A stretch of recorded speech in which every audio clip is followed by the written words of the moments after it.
Hey, you. Thanks for tapping into another episode of Untapped Keg, a podcast where we explore different perspectives of sobriety and mental health so that you can take something and implement it into your own life. Here, we believe there's only one right way to sobriety, and that's the way that works for you. I'm your host and RJ Zimmerman, this thing of mine certified alcohol-free life coach. And I have the pleasure of being joined today by sobriety coach, massage therapist, energy healing practitioner, Lexie Kanters. How you doing, Lexie? I'm great, thanks. How about you? I am doing really great. It's been a great week, really busy, really cool stuff happening. But um outside of that, just I'm excited to be here talking to you because when we I'm had our kind excited to of be here. yeah, we when we were talking on our pre podcast, just it was like, oh, this is gonna flow. It's gonna be a lot of fun. So um it's gonna be great. Let Thank you for having me. I appreciate being here. I don't know why I'm so tongue tied right now, but it's just like all the words are there. It's just they're all a jumbled mess right now, right? So let's have some fun and Oh, that get into happens it. to me all the time. So I'm over 200 episodes in and I'm still stumbling over my words. So we get to have some fun and be human. We'll just be a comedy act together today. It's all good. That's right. Here we go.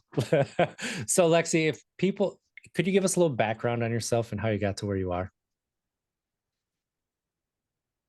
Well, I am a year and 7 months sober, and I I know rock bottom is basically when you decide to stop digging. Mm, So it's different for everybody. I don't like to say rock bottom because people think it's supposed to be like this horrific traumatic event that happened, like you go to jail or you kill somebody or whatever. No, like my rock bottom was getting into an accident after drinking and driving. And I luckily wasn't charged with anything. The police weren't called, but that was a huge wake up call. Um, I needed alcohol to do everything to feel normal. Like I needed it to open my mail. I needed it to make a phone call.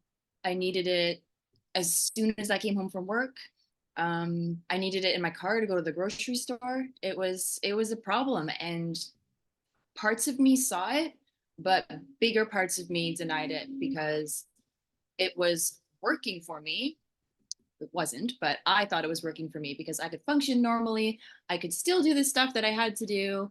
Nothing was wrong. It was all good. And then as soon as I got into that accident, I was like, okay, so maybe we're not so good. Maybe we need to work on this. I was at a event that wasn't serving alcohol. It was for kids to take pictures with Santa. And I had brought my own alcohol, stashed it in my car, put it in a water bottle, and I was drinking because, oh my God, it's a social event. There's going to be people there that I have to talk to. I can't do this without alcohol. I guess I overdid it. Usually at that point, I was taking alcohol everywhere and I was able to mask it and able to function, but I overdid it and I don't remember half the night. My good friend was hosting the event. She was driving behind me and saw the whole thing happen. And I'm sure that it was super traumatic for her. And, she pulled me aside the next day and she was like, get your shit together, Lexi. You have a problem. You need to get your shit together because otherwise I can't do this anymore. Like it's tearing me apart. We're done. And it really was a slap in the face, a wake up call, because I had such a great friend in her. And my partner was also struggling. I mean, nobody could help me yeah. because I wasn't listening to anybody. I had to help Hmm. myself. So, yeah, that first month that I put the drink down was probably the worst month, maybe of my life. I barely got out of bed. I didn't do much. I ruminated and ruminated over all the mistakes that I'd made. And I had to get honest with myself. I had to say, Lexi, you've made some mistakes. You've hurt a lot of people and you need to change. So I basically looked at myself and I delved deep into the barrel of Lexi's soul and I had to figure out why these behaviors and patterns kept appearing and why I was doing the stuff that I was doing. And it's different for everybody, but I think for the most part, for everybody, it's trauma, it's self-doubt, it's not believing in yourself. And we drink because we're hiding parts of ourselves that we're ashamed of. And it was time to face those parts of myself and try to deal with them. I love that insight that you just gave people and into the beliefs of what it is that we're using alcohol for, right? What do you think was one of the best tools that you used to get into some of those insights that of what you were using alcohol for so that you could start to heal those? Well, I had a lot of trauma in my past, and I had just used alcohol to deal with it because it Mm-hmm. was easy. It was there. It would numb whatever was happening. And I'm just like, whatever, I'll just keep going on with my life, right? Why do I have to deal with this when I got a drink in my hand? It's all good. But, getting sober and that traumatic event, I didn't have a drink in my hand to deal with it. So Mm-hmm. I had to look at myself and remove this illusionary cloak that I put on myself that everything was okay when it wasn't. And I found my voice through journaling. I didn't I didn't go to AA. I didn't have any therapy sessions that I could go to. I honestly just did it on my own. And I had love from close friends and my partner, and I'm really grateful for the people that stuck by me, but it's not enough, right? Mm-hmm. I I just had to write down from my heart all the stuff that I was trying to hide from and all the things that I was trying to mask, even the parts of myself that I didn't like, that I hated, that I just wanted to get rid of. I wrote it all down. And once I wrote it all down, it was on paper and I saw it and I was like, well, these aren't all that bad. I can work on changing these things. Like, I didn't have to procrastinate changing why I'm ashamed of myself or the fear that people won't like the real me without a drink in my hand. Those people that don't like the real me, they're not my friends anyway, you know? So Yes. that was helpful. Yeah. Um, Right. and you know what? I did lose a few friends, and that's okay with me. And these people I thought had my back didn't, and I'm just like, bye bye, see ya, whatever. Mm. Other tools that I use definitely, you know, with getting sober, there's a lot of anxiety that comes with it. Even like people that drink are usually riddled with anxiety, anyways. This was even worse. Like, this was the worst anxiety I had ever experienced. Like, I had the shakes, I was sweating, I couldn't catch my breath, my heart was palpitating. And like the simplest thing that I could do was to just take a really deep breath from my abdomen and then to my chest and then hold it and then exhale. And once I got my breathing calmed down, I I asked the energy from the universe of my highest good to just fill from the top of my head all the way down through my body. And I just prayed. I prayed for calmness and I prayed to just get through the next few minutes. And I believe that's a really good grounding exercise that helped me through the really tough, anxious moments that came along with sobriety. That is such a great tool that people can take and really be able to use. And like, it's a good reminder that to me, it's still frustrating, but like in those moments, like let's say anger, let's say, like you're talking about anxiety, like these moments where if you can take a moment to recognize how your breathing is, if it's fast and shallow, okay, let's correct it. Let's take a look at that breath and doing exactly what you're talking about. And it for me, speaking for myself, it's frustrating because like, how does this simple freaking thing work? Like, I it Yeah. shouldn't work like this. What it's such a stereotype, but it it Always think it works. has to be complicated, but it Right. doesn't. Yes. That's awesome. And Yeah, that's that was go ahead. yeah, that was really helpful. And I no, I didn't. I said I didn't go to AA, and I didn't, but I took a few things from there that I'd seen on like TV or research or whatever. Hmm. Making amends, I found that was like a huge thing for being like honest, completely honest with myself. If I am going to be completely honest with myself, I need to recognize the people that I hurt and actually own up to it myself first, because it took me a long time to sit with what I did and actually accept it. And I want to say forgive myself, but I don't know if I'm fully there just yet, but accept that it is what it is and you can move forward from this. Mm. So recognizing that, and just, a heartfelt apology, and not just an apology, but a promise to change the behavior. And, like, I am really working on myself to be better and not do this again. And what if that is what forgiveness actually is especially of ourselves, is accepting and moving forward with the accountability to change your behavior. Yeah, that is a super good point.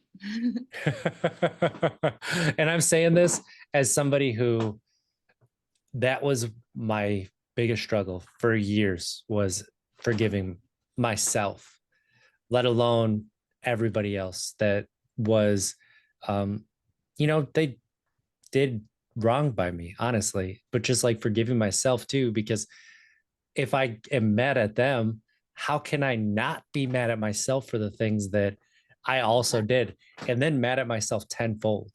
So Yes. forgiveness was really, it was really something to, it took me a long time to find. And when I finally defined it for myself and actually used the energy, like was the tipping point that allowed me to define it for myself, I was able to find it. And that was, oh, aha, it doesn't have to look perfect. It doesn't have to look like this storybook thing that we sometimes, like you mentioned earlier, it doesn't have to be complicated. Like we think that it should, because complicated equals hard. Right. And we Hard equals overlook. success, right? Yes, yes, Yeah. absolutely. And we overlook the fact that the simple things are actually often the hardest. Yeah, and they're the most effective. Mm, yeah, yes, absolutely. They're the ones that, oh, simple, that's actually the step forward. What?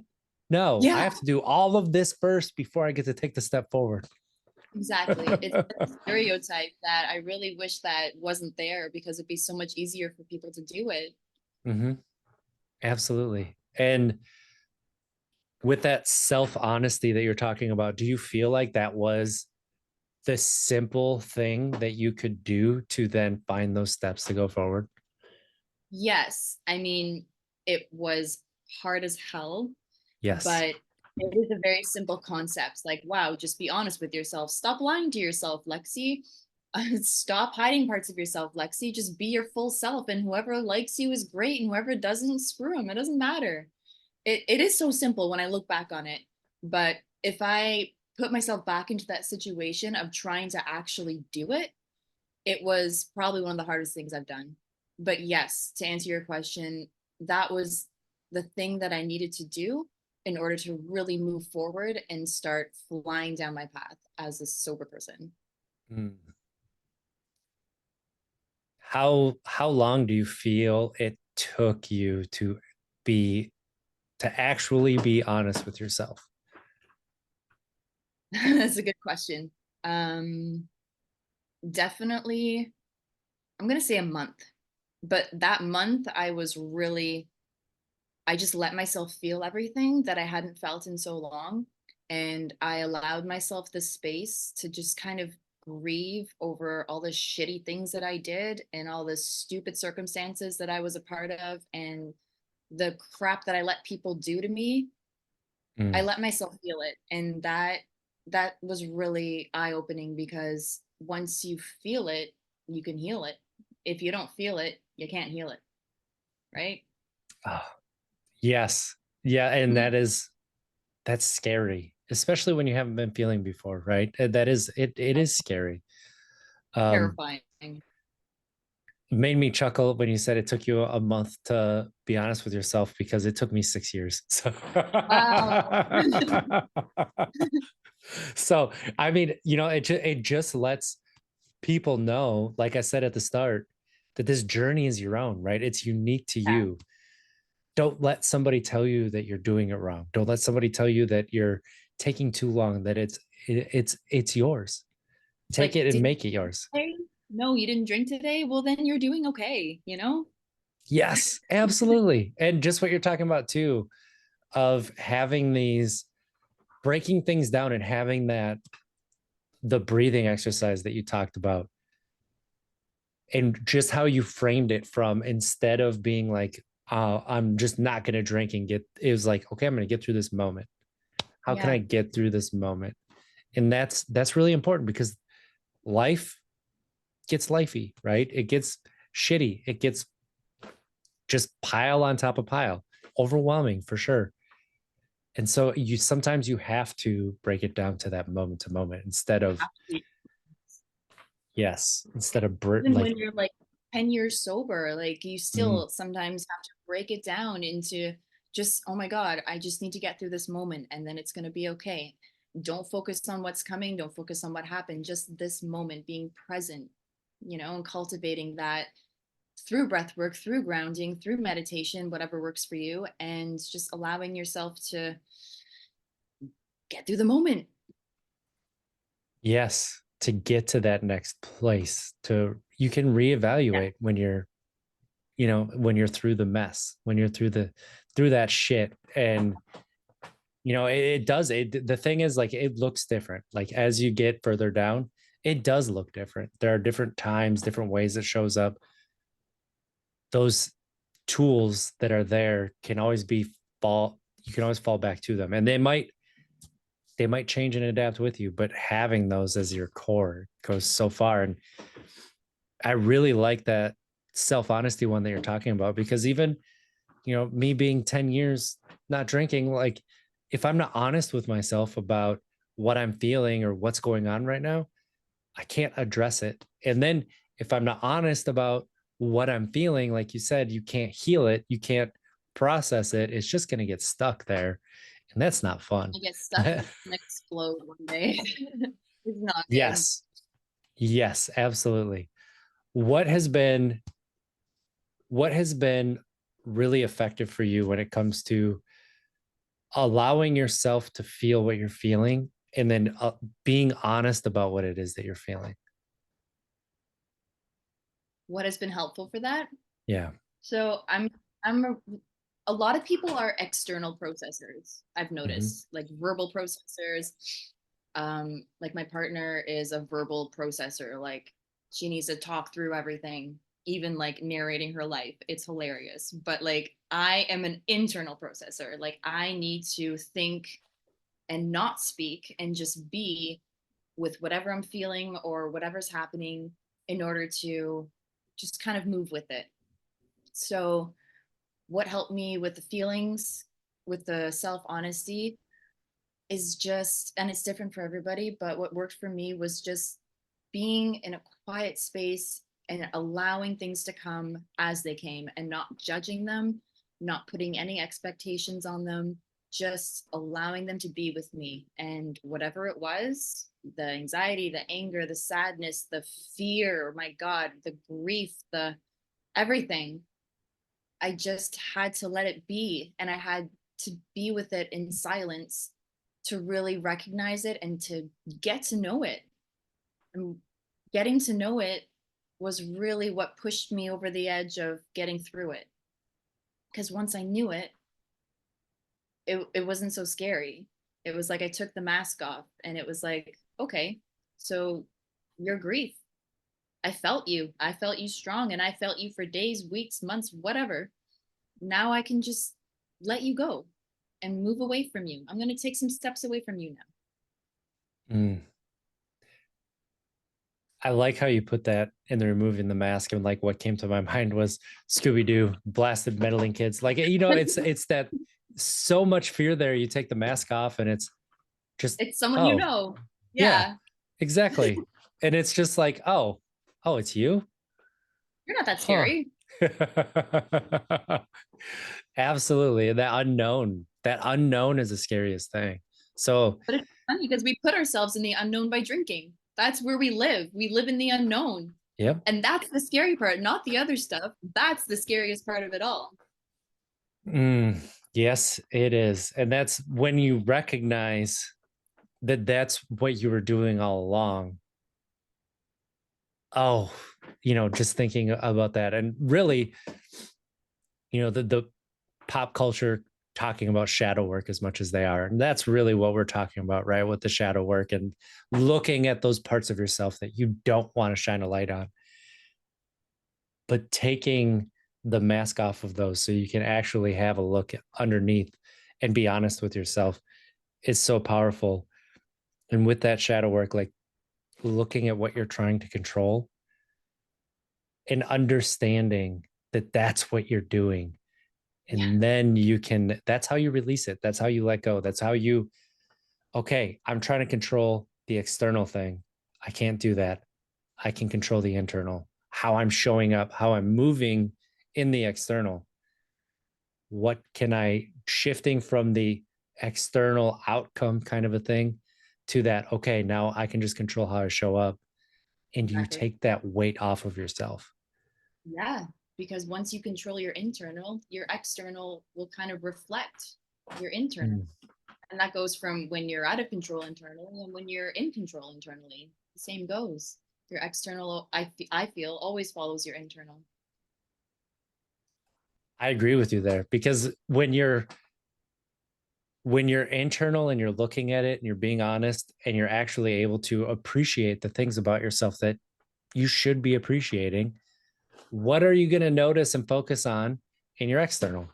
The All things the things that you're you grateful appreciate, for. Yeah, right? exactly.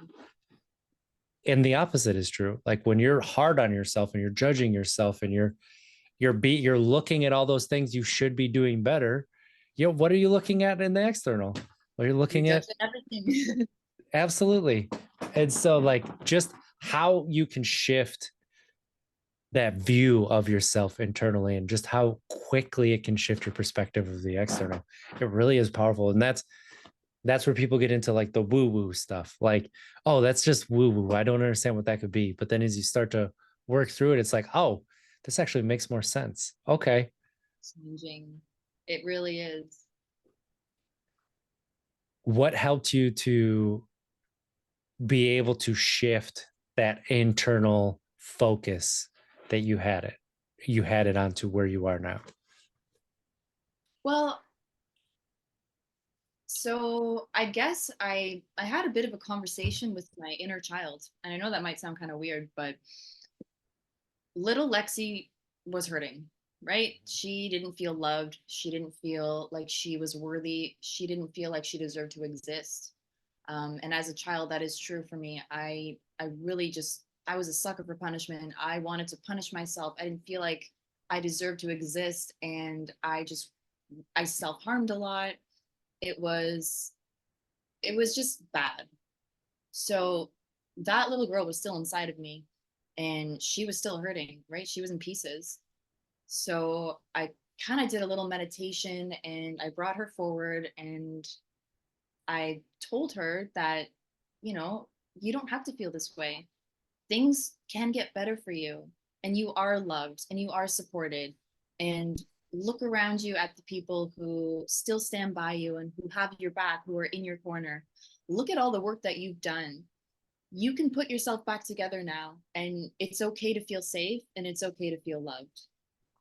So that inner child work, I mean, it's still ongoing. Sometimes I still have to whip her into shape a little bit, but that was really helpful for me. And self forgiveness was huge too. And I like how you describe that inner child work too, because that is something that I think as adults, we get to a point where we're like, well, my childhood isn't affecting me, right? Yeah, Like things that happen. No, I'm an adult. I make these choices because I want to. And we don't recognize, like we talked about at the beginning, like those beliefs that we're hiding that are there that are actually impacting and influencing our decisions to the point where we don't have as much choice as we think we do. It's so relevant. Like our childhood is so relevant to our patterns and behaviors today as adults. Even if you're Mm. like 70 years old and you haven't looked at your crap from childhood, you're still gonna act the way you act because of what happened in your childhood. Absolutely. I used to joke back when my oldest was 3 that he was more emotionally intelligent than his 33-year-old father. And I was like, that's it's really funny. I'm like, yeah, I'm raising him right. Like he's gonna be so. And then I started thinking about it. I'm like, wait, that's not a good thing. Maybe I should work on that so I'm a little bit more emotionally intelligent. And then I was like, oh, well, okay, I guess I'm gonna start working on this to be. And now because of that, that's one of those things, being an adult and being able to learn and process things and go through it. I am more emotionally intelligent than my now 6-year-old, which is very nice. But What an it's some amazing thing, though, that your own child was able to show you that. Like, that's such a beautiful thing. mm, there's so many moments like this. Parents can use this, like you're talking about your inner child part, where I've used my oldest and my youngest to heal that inner child and to talk to my inner child. There's so many times where they'll do something and I'll look at them and they'll know that they shouldn't have done it. It's not necessarily that it was wrong, but it just wasn't the best decision. And I'll see myself and I'll be like, what did I need in this moment back when I was a kid? And then that's what I try to lean into. It doesn't mean that I do it right every single time, but it's just something that is actually physical right in front of me. And I do see myself in my oldest so much. I think he looks exactly the way that I did at that same age. And it's something that's there that I think a lot of the time we can, again, like hide from as adults, as you know as parents, as being around kids that do some of the same things that we used to do. And instead of addressing that there, that's where the cycles continue from one generation to a next, where we don't That, recognize it. yes, And that's that's beautiful. thank you. It's something that it does sound boo hoo, but it's not. It's so real. It is so real. And it's It's part of like you're that self healing a part of honesty. yourself by giving your son what he needed in that moment. And by doing that, you're giving yourself what you needed in that moment too, which is Hmm. so cool. Yeah. I had somebody tell me, and it turned my perspective and like gave me words about something that I didn't even recognize. But she's like, so instead of working from a gosh dang it, now I lost it, like a anxious nervous system state, right? Like an activated nervous system state. I'm actually acting from a relaxed nervous system. And like that's where I'm parenting from. And I'm like, I Yeah, never thought about it from that, but you're right. Holy crap. that's huge progress. Oh my God, that's amazing. And that's something that, like, as I really like how, you're talking about things from that perspective. You're a sobriety coach. You're talking about things also from your energy healing background. You can hear that coming through, right? And the breathing and everything.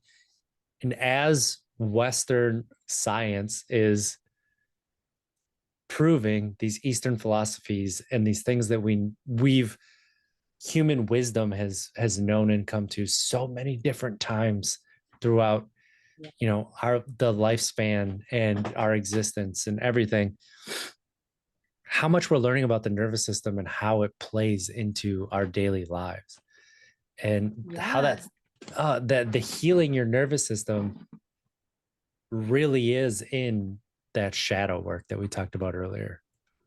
And once you heal or you are healing that nervous system, it transmutes to physical symptoms too, like physical wellness. It's all Mm. connected. And I know people are starting to realize this more, but if you're not mentally and emotionally okay, your physical is not going to be okay either. Like physical sickness manifests first emotionally. I do believe that.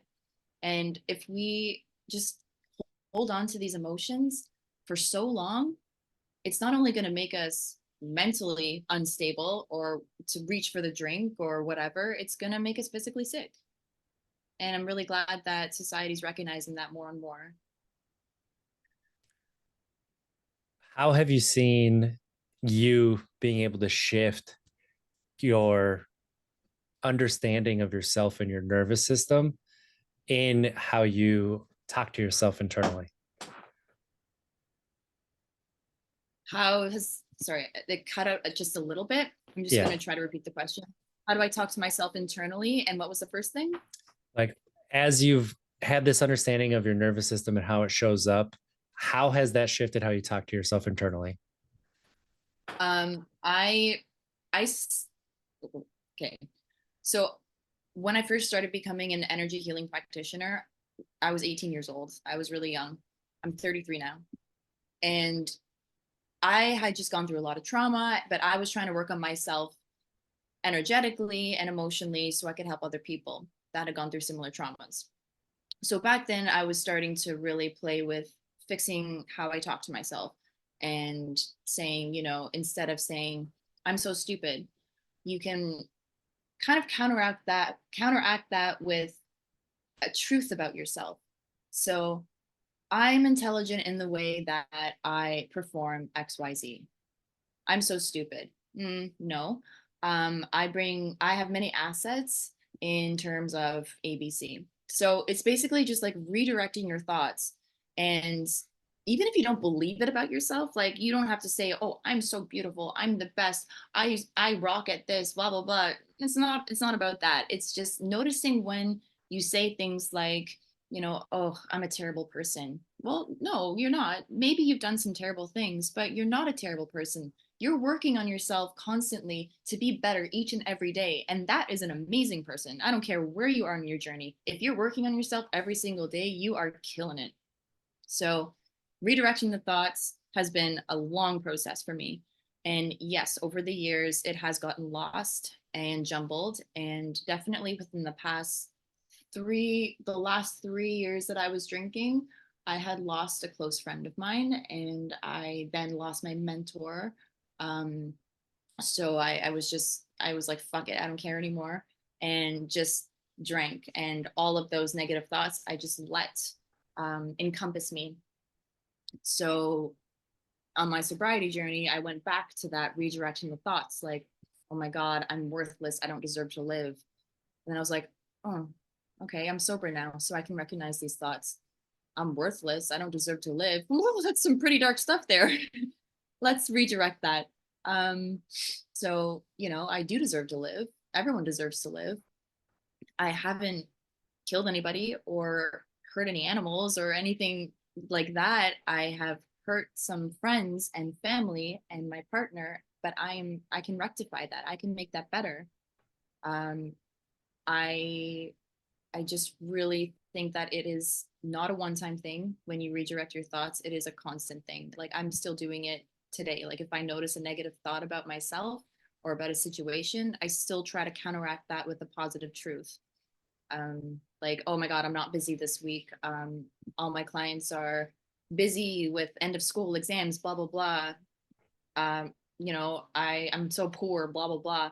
No, you're not busy this week. That gives you more time to work on your course for sobriety coaching. That gives you more time to, you know, maybe focus on your content that you're posting on Instagram. Be grateful for the time that this is giving you. So just stuff like that, that it seems really simple and it seems like easy.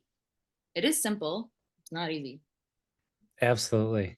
Absolutely. I've really had, similar experiences with changing that self-talk. And I talk about it the exact same way. It's not what comes into your mind, it's what you do with it and redirecting it, right? And that's what gives that power.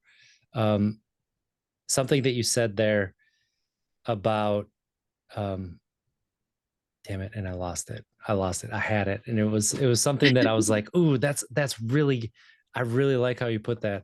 And it's just like, what is it? So talking about, it's not going to come back. But I would like to talk about being able to work on and creating that course that you talked about. What is the core piece of that course that you're working on? This sobriety coaching course you're Yeah. talking about? Yep. If you want to talk about it, you don't have to. Um, yeah, no, for sure. Well, there's definitely a few different components. Mhm. Um, Radical self-honesty, like we talked about, that Yeah. is major, and I think it may be the first step in really moving forward. Then I talk about being present, and it sounds like such a whatever thing, but being present has gotten me through really tough moments and really tough days. And it's so easy to take yourself out of the present and dissociate from what's happening, especially with a drink in your hand. That just makes it so easy. But without a drink in your hand, you can just distract yourself, or you can just, the monkey mind, the swirling of the thoughts that don't keep you grounded and in the present. Being present really helps people, I think, in my experience from who I've talked to and who I've helped, enjoy the simple things in life. Like, being present means you can look around and say, oh my gosh, what a beautiful tree. Oh my gosh, that sun feels so good on my skin. And it's been so long since I've done that previously when I was drinking.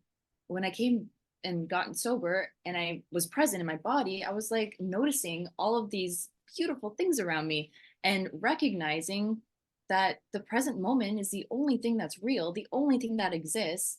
Why would I focus on the past? It's done. Why would I focus on the future? It's not happening now. It hasn't happened yet. It's so beautiful to be in the present moment.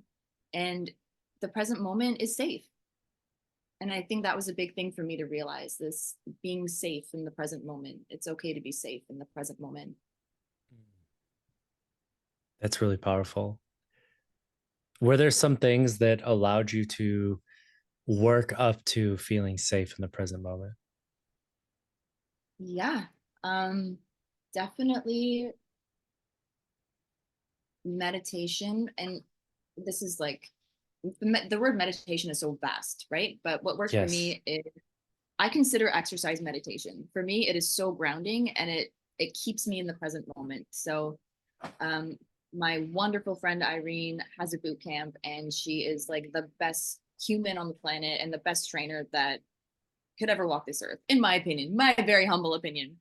But going to boot camp classes, it's like the best part of my day, because I feel so present in my body, and I feel so present in my heart and in my breathing. It just, if nothing else can ground me, that can ground me. And that is the main thing that works for me. Exercise can look like walking. I love walking too. I love hiking. I love, running. I love doing all of those things. And I really feel like that brings me to the present moment. Um, Being out in nature, I'm looking out the window now at the trees. Being Yeah. out in nature too. I mean, there's something really powerful about recognizing when you're out in nature that you are a part of all that is. Like, it's all of creation is a part of you, because we're all connected by energy. And that's really beautiful, I think. It is. It really is. And it's something that as you start to reconnect with yourself and sometimes, connect with yourself for the first time, really, you really start to understand just what it is to focus on now and appreciate things as they're happening Yeah. right now. And And without a screen, yes, right? Like, I yes. know this is going to sound kind of controversial, but put down the phone, even for like 2 minutes, put it away and just Mhm. have a conversation with yourself, sit with yourself, get to know yourself on an unfiltered level and say, okay, check in. How am I feeling with myself? Okay, I feel calm. I feel, Liz, oh, I'm a little irritated. Why am I irritated? I didn't even notice I was irritated. And that can just happen in mere seconds, just by focusing on what's going on. Absolutely. And that's Oh, that's how you can really start to have that connection and that understanding of yourself, that now you recognized, first couple times, oh, I was irritated. Now you'll start to notice that feeling more, and like it won't sneak up on you as much that you're Yeah. irritated, Yeah. right? And now, oh, I'm irritated right now. What am I irritated about? I'm irritated because this thing happened. And I don't think they meant that about me, but I took it that way. So let's recognize where that actually was Yeah. coming from, right? And then you can let it go and move forward. And that's some of that work that you don't Exactly. know is available to you till you do it. It's so true. And it's so like it's minimal effort really to just notice the feelings that come up and deal with them in the moment, as opposed to having them build up over time and exploding randomly, and you being like, oh my god, am I a crazy person, like what just happened? Mm. Oh, there's so many times that I've had that, and it's like, how did I go from where I was and respond to the situation like that? Those two don't Yeah, make sense, right? Oh, totally. and as a parent, again, listen, there's so many times where I'm like, I'm getting kind of loud with my kids, and I'm short with them, and I'm like, okay, pause a second. Did they do anything to for you to be short? Like, should you be frustrated with them right now? No, they're just being kids. Okay, what is actually going on that you have not Right. addressed? And it's just that check-in, that those, moments that are flags or signals, or whatever kind of terminology you want to use, that it works for you, that, oh, I need to take a look at this because something isn't quite working how I want it to work. It's not in alignment, right? I'm not acting according to my values. There's something that just I would like to change. And it's like, oh, I can use that to my advantage now. Interesting. So true. I love that. I'm not acting according to my values. That is a really cool sentence that you just said. That's like, that's how I'm really big on defining things for yourself. And I think that like that's really powerful. And there's slight tweaks that you can make to definitions.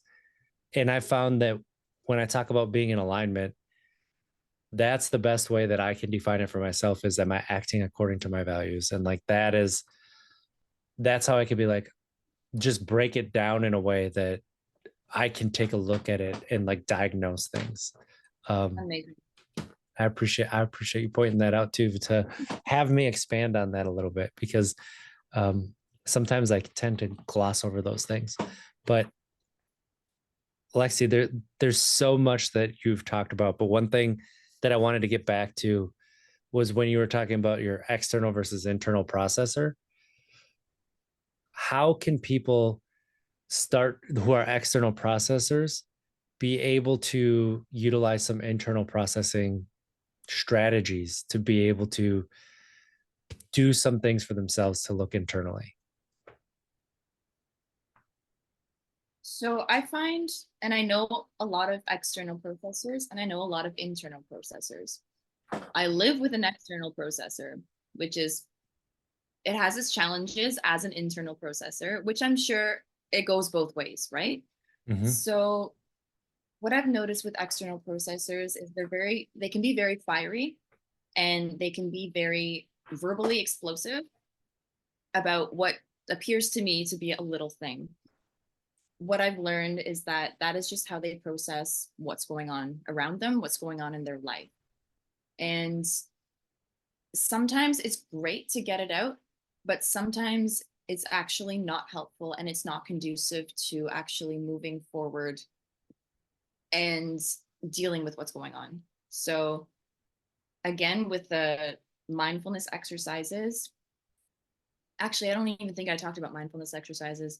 Um, so I do this even, and I find it super helpful. I've used this with other people that come to me for help, and they found it really helpful too.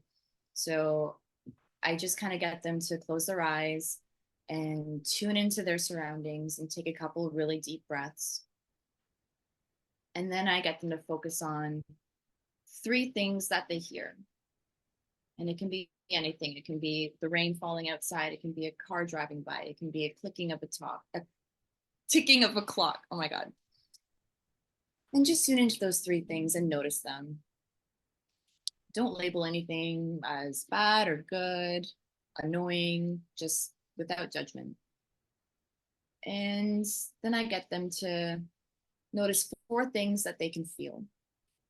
It could be the clothes on your back, it could be the ground under your feet, anything that you're feeling, even emotionally. If you feel stressed, if you feel happy, if you feel annoyed, you can just focus on that. Again, without judgment, just letting it come and just noticing. That's all we're doing. We're in neutral, we're noticing.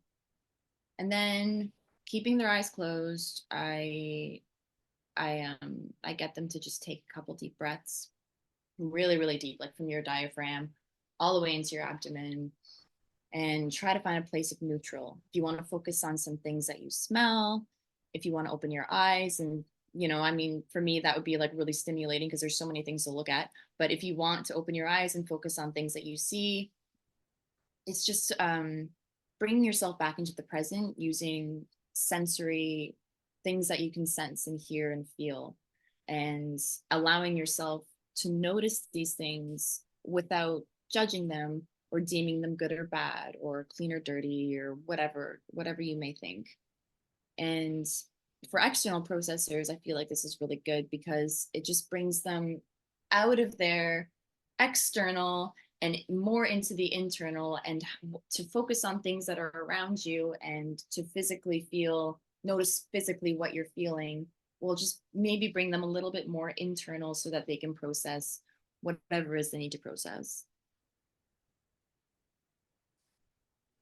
That was a lot. Sorry, verbal diarrhea. Well, no, that was really good. And I wanted to give a little bit of a gap for anybody who followed that and was like closing their eyes and working through it, because that's something that I hope people take note of and realize that that's accessible and really useful for getting yourself out of the past, for keeping yourself from being stuck in paralysis about hypotheticals that is the future, right?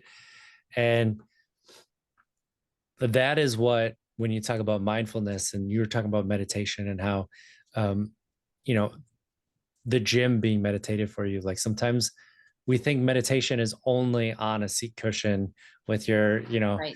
your middle Right. finger to your thumb and saying and Yeah. that's not necessarily the case. It's doing things that bring you to a state of the here and now, and then you're just not judging thoughts, or you're not trying to hold on to them.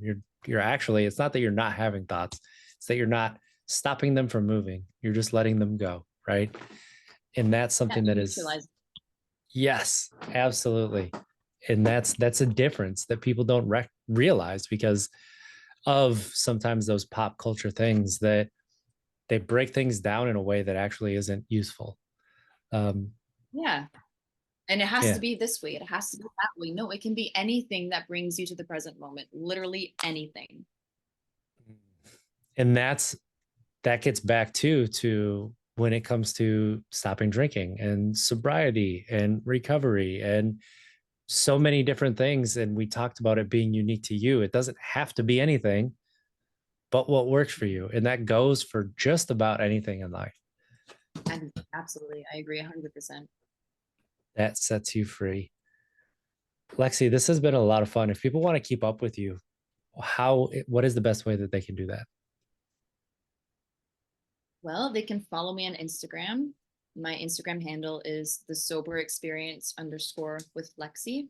And that's Lexie. If they want to talk to me personally, they can DM me. I can give you my email because I respond to emails also. It is lexie.massagetherapy@gmail.com. And right now, those are the best ways to get a hold of me. That's That's really great. I hope people go out there and they follow you on Instagram and they benefit from your knowledge and are able to take a lot of that in. If there's one thing that you would like to leave people with from this episode, what would that be? If you're in the process of getting sober, or if you have been sober for 10 years, it doesn't really matter, because as long as you keep going strong and you do it with compassion for yourself, anything's possible for you. I really believe that. When we are honest with ourselves, we can then be compassionate with ourselves. And once we're compassionate with ourselves, there's no limit to what we can accomplish or what we can do or the amount of love we can give and receive. So, yeah, I think I'm going to end on that note. That is a mic drop moment for sure. I love that. Thank you so much for being here with us, Lexie. I appreciate Thank you you so for much. having me. I had so much fun talking to you. Awesome. For those listening, please take a moment, share this with a friend that you know would benefit from it. Rate and review the show 1 star, 5 star. Let me know how I'm doing so that I can continue to improve. Lexie, this has been a blast. Thank you so much for being here. I appreciate you. Thank you so much. Have a great week, everybody. And let's try to be better tomorrow than we were today, because we don't make it, we tried.